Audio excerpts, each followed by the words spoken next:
in the kitchen with Fareway.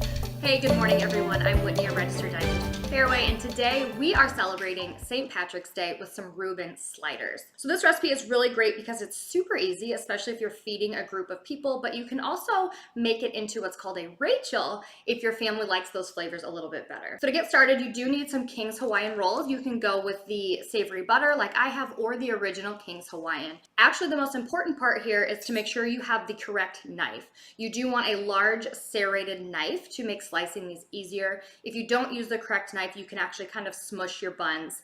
So make sure you have the right knife for that. Next, you need some corned beef, which I got at the meat counter, Swiss cheese, Thousand Island dressing, and sauerkraut. I know sauerkraut can be a little bit polarizing. People either love it or hate it. If you're kind of on the fence, some of the health benefits of sauerkraut, that fermentation process does produce probiotics, which is great for digestion and immunity, and sauerkraut also has vitamin C and fiber.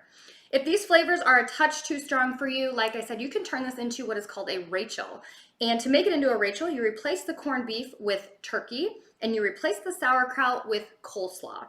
So you can still celebrate and feel traditional on St. Patrick's Day, but maybe have a little bit more mild of an overall flavor. I chose to leave the optional topping off of mine today, but that consists of butter, poppy seeds, garlic powder, and onion powder.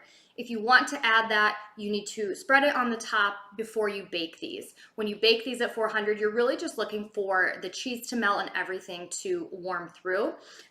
So it works really well to prep ahead too. Just leave that topping off and also leave off the dressing and the sauerkraut. You can make the sandwiches up until the point I have right here, a day or two in advance. But if you want this recipe or any other recipes for St. Patrick's Day, you can always visit fareway.com.